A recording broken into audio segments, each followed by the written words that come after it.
যথাগ্নে দাহিকা শক্তি রামকৃষ্ণ সমজ্ঞয়া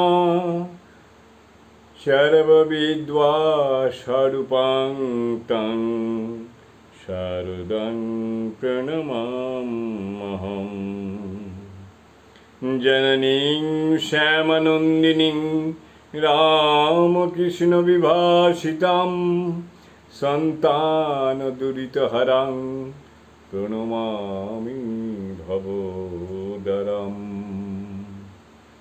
শতরূপে সারদা এই বই থেকে পাঠ। আজকের বিষয় মাতা ঠাকুরানী স্বামী ব্রহ্মানন্দের দৃষ্টিতে শেষ 4টি অংশ।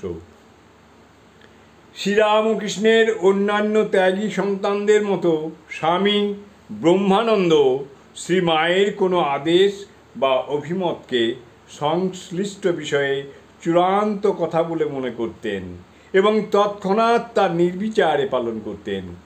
এই প্রসঙ্গে নিম্নোক্ত ঘটনাটি স্মরণীয়। সেবার মহারাজকে ঢাকায় নিয়ে যাওয়ার জন্য বীরেন্দ্রনাথ বসু বেলুড় মঠে এসেছেন, কিন্তু মহারাজ যেতে রাজি হলেন না। বাবুরাম মহারাজ নিজে তাকে অনুরোধ করলেও কোনো ফল হলো না। তখন বাবুরাম মহারাজ ধীরেনবাবুকে পরামর্শ দিলেন, এমনিতে হবে না, মা ঠাকুরনের কাছে যাও, তিনি অনুমতি দিলেই সব ঠিক হয়ে যাবে। কৃষ্ণলাল মহারাজকে সঙ্গে নিয়ে বীরেনবাবুকে তিনি মায়ের কাছে পাঠিয়ে দিলেন। কৃষ্ণলাল মহারাজ মাকে গিয়ে বললেন, মা, এটি মহারাজের ছেলে অর্থাৎ মন্ত্র শিষ্য, তাকে ঢাকায় নিয়ে যেতে এসেছে, তিনি যেতে চাইছেন না।